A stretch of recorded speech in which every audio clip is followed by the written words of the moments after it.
Bismillahirrahmanirrahim. Assalamualaikum warahmatullahi wabarakatuh. Waalaikumsalam warahmatullahi wabarakatuh. Baik, Mr. dan Miss, di sini saya akan sedikit menyampaikan apa yang sudah saya dapatkan dari pelatihan pembelajaran mendalam. Di sini saya akan fokus kepada pembelajaran mendalam mengenai prinsip pembelajaran dan pengalaman belajar. Mungkin Miss dan Mister sudah sering mendengar ya apa itu pembelajaran mendalam atau deep learning. Baik, jadi di tahun 2025 Kementerian Pendidikan Dasar dan Menengah Republik Indonesia itu telah meluncurkan pembelajaran mendalam atau deep learning yang harus kita terapkan dalam proses pembelajaran. Next, Miss Nia. Lanjut. Oke. Untuk definisi pembelajaran mendalam, di sini pembelajaran mendalam merupakan pendekatan yang memuliakan dengan menekankan pada penciptaan suasana belajar dan proses pembelajaran berkesadaran, bermakna dan menggembirakan melalui olah pikir, olah hati, olah rasa dan olahraga secara holistik dan terpadu. Jadi Mr. dan Miss, pembelajaran mendalam ini merupakan suatu pendekatan. Jadi bukan dikatakan kurikulum, tetapi pendekatan yang harus kita lakukan, yaitu dengan cara melakukan prinsip pembelajaran dengan berkesadaran, bermakna dan menggembirakan melalui olah hati, olah pikir, olah rasa dan olahraga. Next, Miss-nya. Oke, selanjutnya memuliakan. Dalam penerapan pembelajaran mendalam, semua pihak yang terlibat saling menghargai dan menghormati dengan mempertimbangkan potensi, martabat, dan nilai-nilai kemanusiaan. Jadi di dalam konsep memuliakan di sini, kita harus saling menghargai sesama guru dan murid. Begitupun sebaliknya, murid dengan guru harus saling menghargai, kemudian menghormati. Selanjutnya, pembelajaran mendalam di sini tadi yang sudah saya sampaikan ada 3 prinsip. Jadi prinsip yang pertama yaitu berkesadaran, bermakna dan menggembirakan. Next. Apa itu berkesadaran? Berkesadaran adalah pengalaman belajar peserta didik yang diperoleh ketika mereka memiliki kesadaran untuk menjadi pembelajar yang aktif dan mampu meregulasi diri. Peserta didik memahami tujuan pembelajaran, termotivasi secara intrinsik untuk belajar serta aktif mengembangkan strategi belajar untuk mencapai tujuan pembelajaran. Jadi Mr. dan Miss, untuk poin berkesadaran di sini, peserta didik itu sadar bahwasanya mereka itu belajar untuk apa. Jadi tidak hanya sekedar hadir, duduk, diam. Seperti yang tadi mungkin sudah diberitahu sama Pak Joko ya, bahwasanya kita itu sadar, kita termotivasi, kita ingin tahu. Nah, itu. Kemudian bermakna. Di sini peserta didik dapat merasakan manfaat dan relevansi dari hal-hal yang dipelajari untuk kehidupan. Peserta didik mampu mengkonstruksi pengetahuan baru berdasarkan pengetahuan lama dan menerapkan pengetahuannya dalam kehidupan nyata. Untuk poin yang kedua di sini bermakna. Nah, dalam pembelajaran kita juga harus menerapkan prinsip yang kedua ini, yaitu bermakna. Kita bisa mengaitkan dengan materi sebelumnya dan kita bisa memberikan contoh di dalam kehidupan nyata atau isu-isu yang sedang terjadi. Jadi anak-anak itu akan lebih mudah untuk pahamnya kalau pembelajaran itu bermakna. Kemudian yang terakhir yaitu menggembirakan. Pembelajaran yang menggembirakan merupakan suasana belajar yang positif, menyenangkan, menantang, dan memotivasi. Di sini peserta didik merasa dihargai atas keterlibatan dan kontribusinya pada proses pembelajaran. peserta didik terhubung secara emosional sehingga lebih mudah memahami, mengingat, dan menerapkan pengetahuan. Selanjutnya di poin yang menggembirakan di sini, kita dapat menerapkannya secara positif atau menyenangkan. Jadi tidak hanya dengan ice breaking saja, itu kita bisa memberi contoh yang lain, yaitu memotivasi atau kegiatan yang menantang. Jadi tidak hanya tertawa senang gitu, tidak, tapi di sini menggembirakan. Kalau misal anak-anak bahagia belajarnya, itu juga tujuan pembelajaran akan mudah tercapai. Selanjutnya di sini ya. Oke, dalam menerapkan 3 prinsip tadi atau biasa kita sebut BBM, berkesadaran, bermakna, dan menggembirakan. Bisa diulang, Mr. dan Miss, apa tadi 3 prinsip pembelajaran? Berkesadaran, bermakna, menggembirakan. Oke, jadi ada 3 prinsip tadi, berkesadaran, bermakna, dan menggembirakan. Selanjutnya, untuk mewujudkan 3 prinsip tersebut, kita melalui olah pikir, olah hati, olah rasa, dan olahraga. Apa itu olah pikir? Olah pikir yaitu merupakan konsep pendidikan yang berfokus pada pengasahan akal budi dan kemampuan kognitif, seperti kemampuan untuk memahami, menganalisa, dan memecahkan masalah. Jadi ini yang bekerja adalah otak kita. Maka disebut olah pikir, bagaimana cara peserta didik itu dapat memecahkan masalah ataupun memahami. Selanjutnya ada olah hati.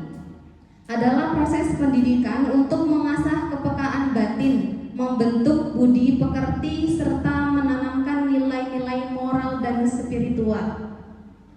Miss dan Mister bisa memberi contoh olah hati?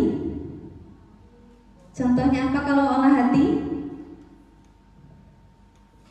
Kepekaan batin, membentuk budi pekerti. Kita bisa menanamkan kepada peserta didik untuk membentuk kepribadian yang positif sesuai dengan nilai-nilai moral dan spiritual. Selanjutnya olah rasa, sebagai proses pendidikan yang bertujuan untuk mengembangkan kepekaan estetika, empati, dan kemampuan menghargai keindahan serta hubungan antar manusia. Nah, di sini kita dapat memberikan pemahaman kepada peserta didik tentang olah rasa dengan cara mereka bisa memiliki rasa empati atau nilai estetika dan menghargai keindahan yang ada di lingkungan sekitar. Selanjutnya olahraga merupakan bagian dari pendidikan yang bertujuan untuk menjaga dan meningkatkan kesehatan fisik, kekuatan tubuh, serta membentuk karakter melalui kegiatan jasmani. Nah, untuk poin yang terakhir olahraga di sini itu bukan berarti ketika Miss dan Mister mengajar harus olahraga dulu di kelas, bukan seperti itu juga. Boleh dengan ice breaking atau melakukan kegiatan yang membuat peserta didik itu beraktivitas, bergerak. Nah, pada kali ini saya akan membahas mengenai asesmen dalam pembelajaran mendalam. Asesmen itu apa sih? Ada yang tahu asesmen? Penilaian. Ya, penilaian. Jadi kita sudah melakukan pembelajaran mendalam. Tadi sudah dijelaskan, ada yang ada pengalaman belajar, ada yang lain dan sebagainya. Nah, saatnya kita ada yang penilaian atau asesmen. Nah, penilaian atau asesmen yaitu proses pengumpulan dan pengolahan informasi untuk mengetahui kebutuhan belajar dan capaian perkembangan atau hasil belajar siswa atau peserta didik. Nah, asesmen juga dapat menggunakan beberapa teknik atau instrumen penilaian yang sesuai dengan tujuan belajar dari Mr. dan Miss 2. Tadi kan mungkin Mr. dan Miss maksudnya udah familiar ya dengan asesmen formatif dan sumatif. Nah, di sini saya akan menjelaskan asesmen formatif itu apa sih, asesmen sumatif itu apa sih. Nah, kalau asesmen formatif yaitu asesmen yang bertujuan untuk memberikan informasi atau umpan balik bagi peserta didik dan murid untuk memperbaiki proses belajar. Nah, di sini ada kata kuncinya yaitu proses. Jadi kalau asesmen formatif itu menilai proses dari peserta didik ya. Jadi kalau formatif itu ada kata kuncinya yaitu proses.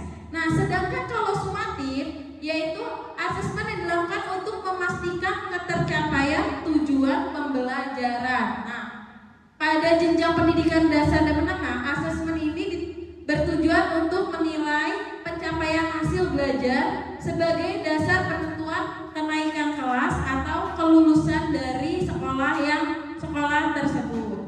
Nah, kalau asesmen formatif tadi kan menilai proses pembelajaran anak-anak di kelas. Nah, asesmen formatif itu bisa dilakukan di awal pelajaran dan bisa dilakukan pada proses pembelajaran. Nah, kalau di awal pelajaran itu dilakukan untuk mengetahui kesiapan murid untuk mempelajari materi ajar dan mencapai tujuan pembelajaran direncanakan. Kalau di awal pembelajaran biasanya kita bisa disebutkan apa? Apersepsi. Yaitu apa Misumi? Apersepsi. Ya, apersepsi. Nah, itu kan biasanya kita menjelaskan kayak awal dari materi yang akan kita sampaikan, kayak sama aja kayak pertanyaan pemantik. Nah, itu masuknya ke asesmen formatif di awal pembelajaran. Nah, kalau di asesmen pada proses pembelajaran itu mengetahui perkembangan murid dan sekaligus pemberian umpan balik yang cepat. Biasanya ini kayak presentasi, diskusi, kan kita bisa menilai itu. Kayak misalnya diskusi nih anak, misalnya Mr. Juhal itu aktif banget dalam diskusinya. Nanti ada yang di dalam kelompok tuh pasti ada yang numpang nama saja. Nah, itu di asal proses pembelajaran. Oke, next lagi, Miss.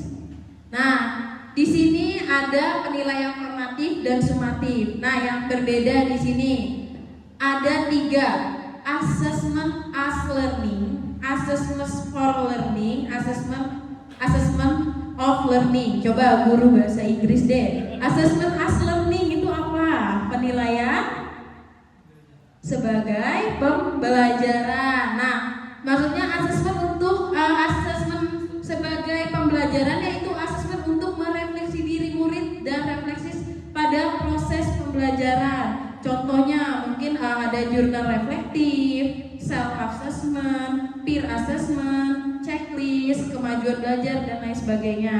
Nah, kalau assessment as learning itu masuknya ke penilaian formatif di proses ya. Nah, yang kedua yaitu assessment for learning atau penilaian untuk pembelajaran.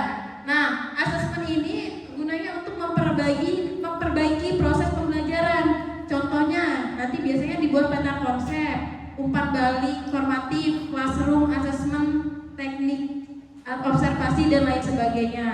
Nah, kalau assessment for learning itu masuknya ke penilaian formatif. Nah, yang ketiga yaitu assessment of learning. Asesmen mengukur capaian pembelajaran murid pada akhir pembelajaran. Nah, di sini kan ada kata kunci nih, pada akhir pembelajaran. Berarti masuknya ke penilaian apa? Sumatif. Nah, contohnya tes lisan, tes tertulis, laporan, penilaian proyek, portofolio dan lain sebagainya. Nah, ini ada contoh-contoh teknik asesmen ya, Mister. Mungkin Mister dan Miss saya yakin sudah melakukan teknik asesmen, mungkin semuanya atau setengah, tapi saya yakin Mister dan Miss itu pasti sudah melakukan semuanya. Observasi jelas, kita sering melakukan di kelas ketika diskusi. Berarti kan kita mengobservasi masing-masing dari peserta didik. Kalau project banyak, kayaknya kemarin di kelasnya Miss Nia membuat suatu project rangkaian paralel. Terus tes lisan biasanya di guru bahasa Arab atau keagamaan. Terus penugasan, kalau penugasan ini pasti semuanya melakukan. Tes tertulis juga mengerjakan semuanya. Kinerja, penilaian diri, penilaian antar teman dan portofolio. Nah, saya yakin Miss dan Mister sudah melakukan teknik asesmen semua ini. Assalamualaikum warahmatullahi wabarakatuh. Oke, karena waktunya sudah sore, terus materinya tadi padat, sepertinya agak ngantuk ini sama Mister. Kita ada es drinking dulu ya. Es drinkingnya berpasangan, silakan berdiri. Ya, sakit, sikut, sakit,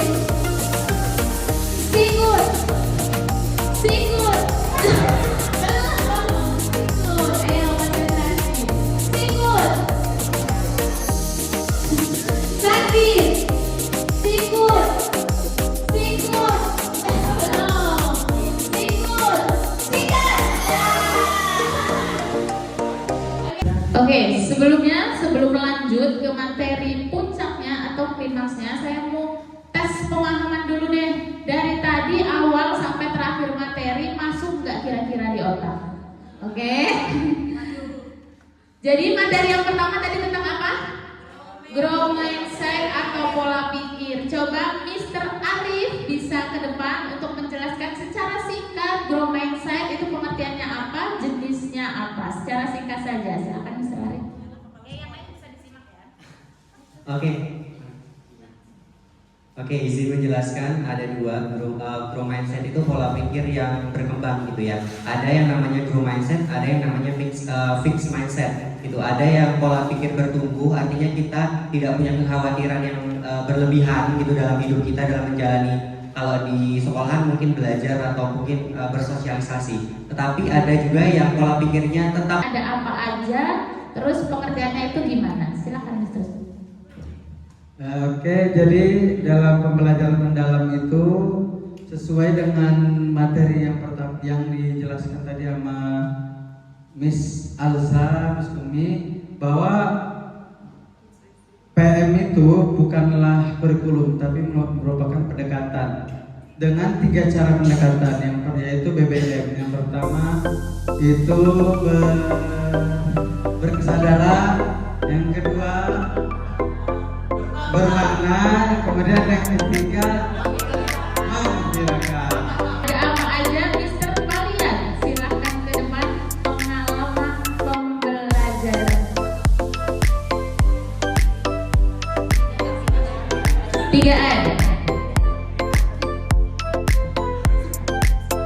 Oke, di sini yaitu ada 3 yang kalau disingkatnya itu 3M. Yang pertama memahami, yang kedua mengaplikasikan, yang ketiga mengevaluasi. Mengevaluasikan. Kita ulang ya. Yang pertama itu memahami, yang kedua mengaplikasikan, yang ketiga merefleksi. Gitu ya. Dari sekian materi yang sudah disampaikan, muaranya ke sini, Miss dan Mister, ke perencanaan pembelajaran mendalam. Ini yang ditunggu-tunggu. RPP deep learning itu kayak apa sih formatnya? Ada minimal 4 unsur yang harus ada di dalam perencanaan pembelajaran. Saya katakan minimal ya, minimal 4 unsur. Berarti kalau Miss sama Mister mau menambahkan hal lain di luar ini, monggo, boleh. Yang pertama, unsur apa yang pertama? Ada identifikasi. Kemudian yang kedua ada desain pembelajaran. Yang ketiga ada pengalaman belajar. Yang keempat ada asesmen. Oke, kita bahas satu-satu. Yang pertama identifikasi. Ada apa aja sih di dalam identifikasi? Yang pertama, guru itu mengidentifikasi kesiapan murid. Yang kedua, memahami karakteristik materi pelajaran. Dan yang ketiga, menentukan dimensi profil lulusan. Next. Oke, yang pertama tadi dikatakan ada mengidentifikasi kesiapan murid. Ini Bapak Ibu guru, Miss dan Mister pasti sudah tahu bagaimana cara mengidentifikasi kesiapan murid. Yang sering kita lakukan pasti analisis pengetahuan awal. Dengan apa? Bisa pretest, bisa diskusi awal, bisa pertanyaan tematik.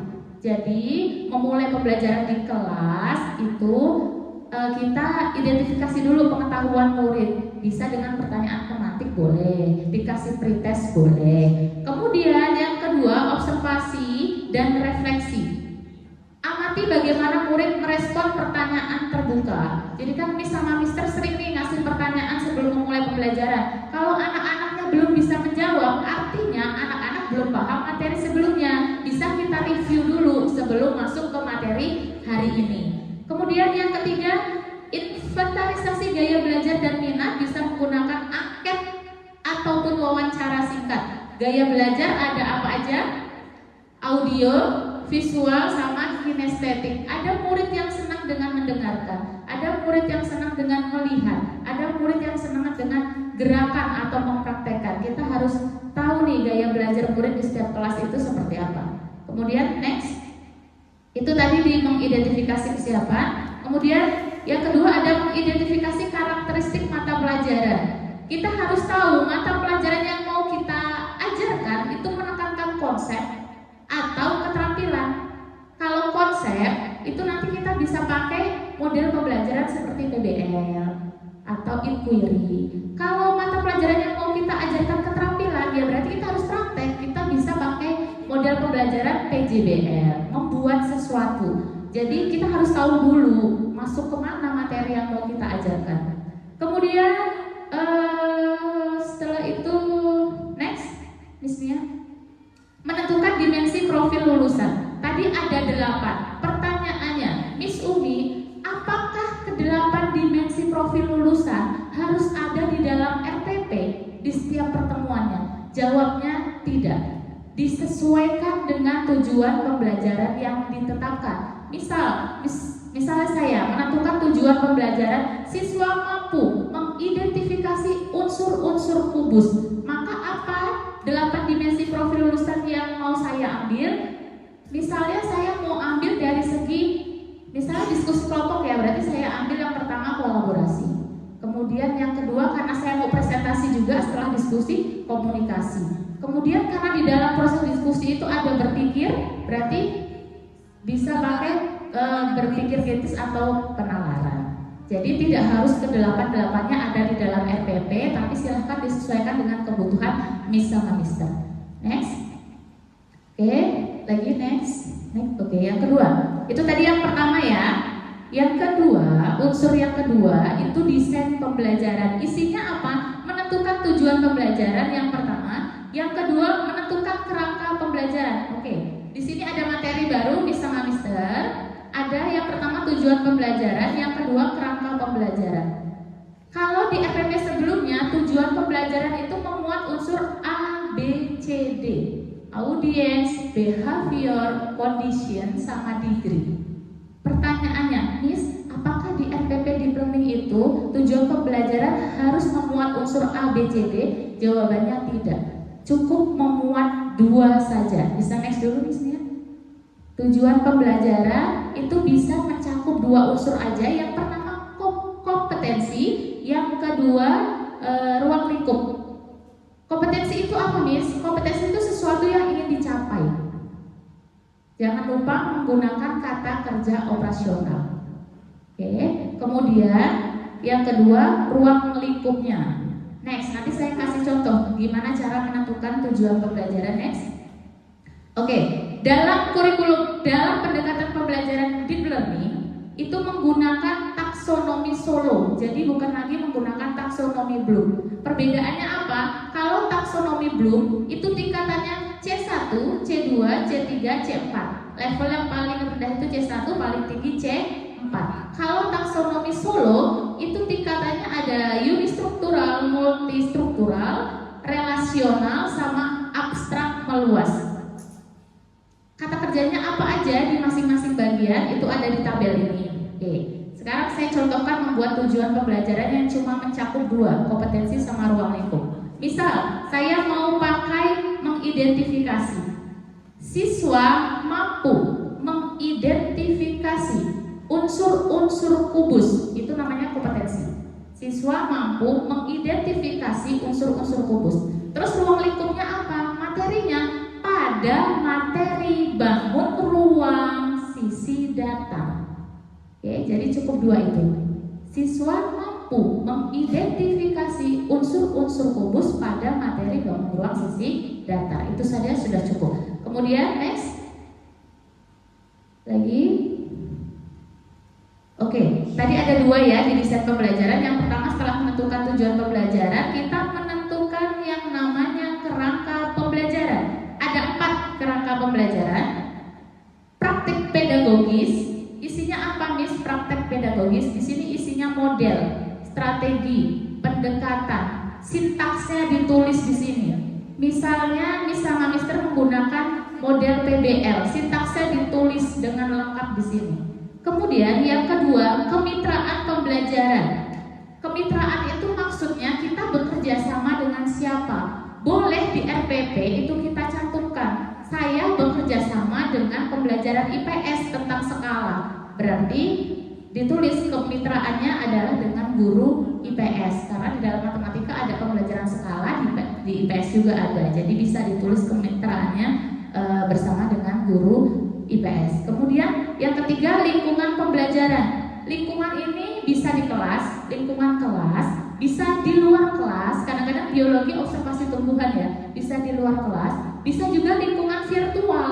Kadang-kadang kita ada yang pakai Zoom atau ada yang permainan apa itu yang menjawab pertanyaan dengan game, itu ada, itu bisa namanya lingkungan virtual. Kemudian ada pemanfaatan digital seperti ini, seperti pembelajaran yang dilakukan dalam pengibasan ini. Kita pakai pemanfaatan digital dengan TV Android. Next. Oke, dari keempat kerangka pembelajaran ini ada yang opsional. Yang mana opsional, Miss Winda? Yang kemitraan. Yang tadi saya bilang kemitraan itu tidak harus ya guru bekerja sama dengan siapa dalam pembelajaran, itu nggak harus, opsional aja kalau mau. Kemudian sama pemanfaatan digital. Jadi tidak harus guru selalu setiap hari, setiap RPP, setiap tujuan pembelajaran itu menggunakan pemanfaatan digital. Tidak harus disesuaikan dengan kondisi, apakah sekolahnya mendukung sarana dan prasarananya, atau sesuai enggak materi ini jika menggunakan pemanfaatan digital. Kalau tidak usah. Jadi ada dua yang opsional, kemitraan sama pemanfaatan digital. Next, listnya. Oke, yang ketiga pengalaman belajar. Dalam pengalaman belajar itu ada dua. Yang pertama, merancang pembelajaran dengan prinsip berkesadaran, bermakna, dan menggembirakan. Kemudian yang kedua, mendeskripsikan pengalaman belajar, memahami, mengaplikasikan, dan merefleksi. Jadi Mister, tadi di dalam desain pembelajaran, ketika Mister menggunakan model pembelajaran PBL, ketika sintaksnya dituliskan, yang pertama orientasi pada masalah, siswanya ngapain kan? Yang kedua apa? Ketiga apa? Keempat apa? Itu harus Mister kasih keterangan dalam kurung, memahaminya di mana? Letak memahaminya di mana? Di RPP-nya itu harus ditulis. Misalnya sintaks pertama di orientasi masalah, siswa diberikan video tentang pencemaran lingkungan. Itu kan berarti memahami, berarti dalam kurung memahami. Kemudian ada di sintaks keberapa itu berdiskusi kelompok atau kolaborasi. Siswa berdiskusi tentang isu permasalahan sampah yang terjadi di lingkungan. Artinya dia mengaplikasikan, dia berdiskusi. Dia menganalisis nih, kenapa kok bisa sampah itu berserakan, bagaimana nanti solusinya dan sebagainya. Kemudian yang terakhir, refleksi. Harus ada refleksi itu di RPP di mananya? Biasanya di bagian bawah. Biasanya ditanyakan bagaimana pembelajaran hari ini, apa yang kalian dapat dalam pembelajaran hari ini, apa sih kurangnya, apa yang perlu ditingkatkan dalam pembelajaran hari ini. Itu dikasih keterangan merefleksi. Next. Lagi, next. Lagi, next. Lagi, terus.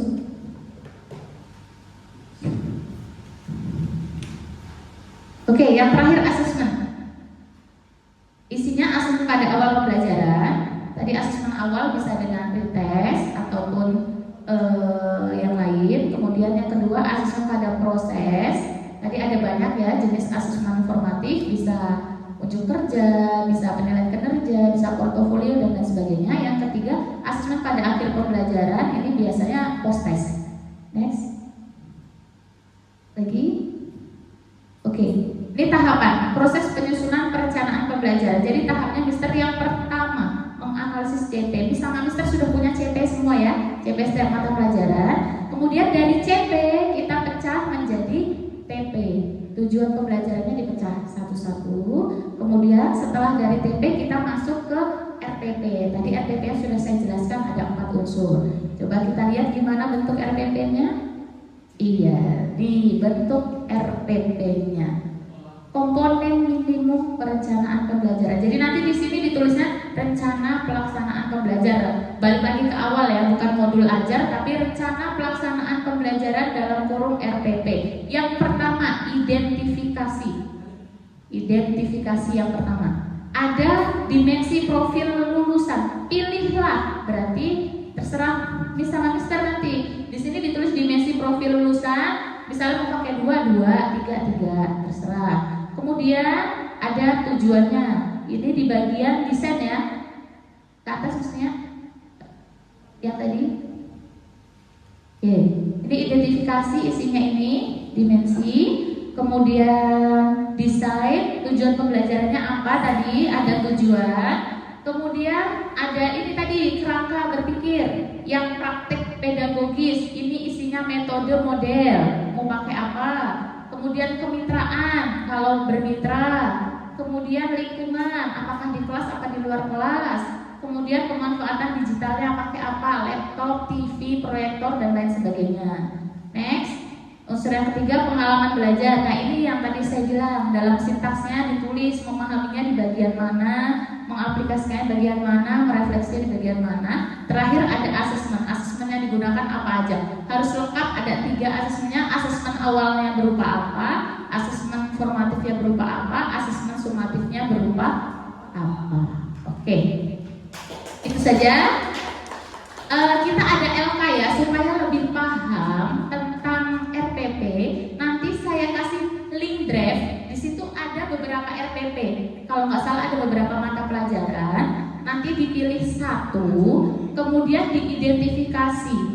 Nanti LK-nya itu bentuknya angket. Apakah di RPP itu ada tujuan pembelajaran? Kalau ada, checklist. Apakah memuat unsur memahami, merefleksi sama mengaplikasikan? Kalau ada, checklist. Kalau tidak, tidak. Karena kita mau buat RPP sekarang nggak mungkin waktunya terlalu lama. Maka kita identifikasi RPP yang udah ada. Supaya apa? Supaya kita tahu, oh ini loh ternyata bentuk RPP.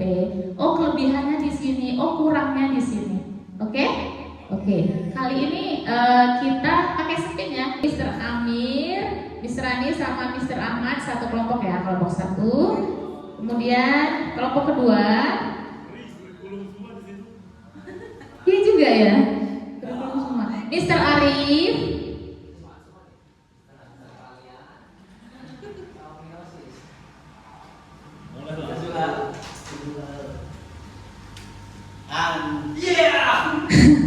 Mr. Antar, Arif, Mr. Antar.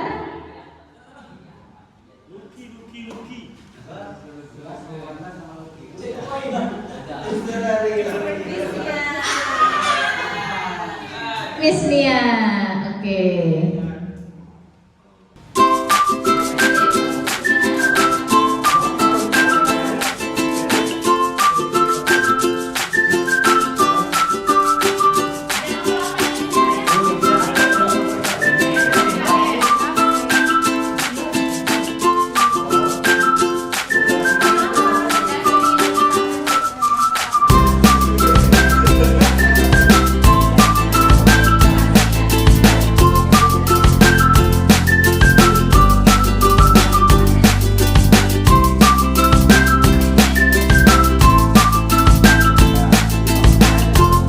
Assalamualaikum warahmatullahi wabarakatuh. Waalaikumsalam warahmatullahi wabarakatuh. Untuk kami dari kelompok 1 akan menganalisis tentang RPP dari yang drive tadi, RPP IPS SMP 1. Nah, untuk pembicaraan yang pertama akan dianalisis oleh Miss Diah. Waktu dan tempat dipersilakan. Oke, langsung aja. Jadi di sini kami akan memaparkan tentang RPP IPS, mata pelajaran IPS. Di sini itu ada beberapa aspek yang diamati. Karena ini banyak, maka akan saya ringkas. Di poin pertama itu ada keselarasan, meliputi tujuan pembelajaran. Di situ ada 2 poin.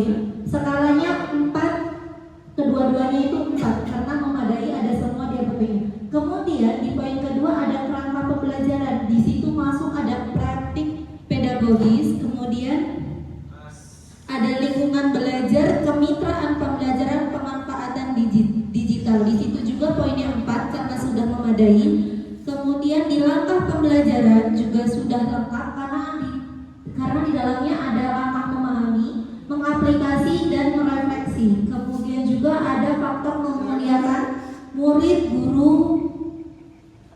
yang tercermin dalam bahasa yang ada di RPP. Kemudian prinsip pembelajarannya juga sudah memadai, akan tetapi hanya mendapatkan skala 3. Baik, selanjutnya itu ada asesmen atau penilaiannya. Nah, di nomor 13 asesmennya poin yang ketiga itu sudah cukup karena kita melihat lagi RPP yang kita ambil itu yaitu IPS SMP yang kelas 7. Terus yang ke-14 dan poin yang ke-15 sama-sama asesmen proses pembelajaran. Kalau ini proses asesmen hasil pembelajaran yang direncanakan untuk hasil pencapaiannya.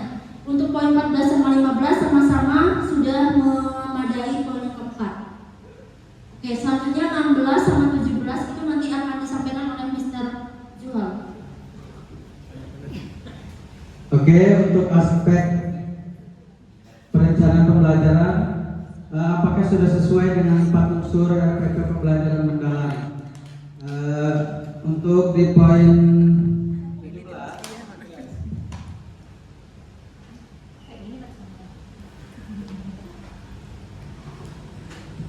dari poin 17, kejelasan tujuan pembelajaran tadi sudah dijelaskan bahwa ada kejelasan bahwa tujuan pembelajaran itu sudah sesuai dan sudah memadai yang dari RPP SMP 1 dari SMP 1 pelajaran IPS. Kemudian yang kedua itu kesesuaian dengan kurikulum.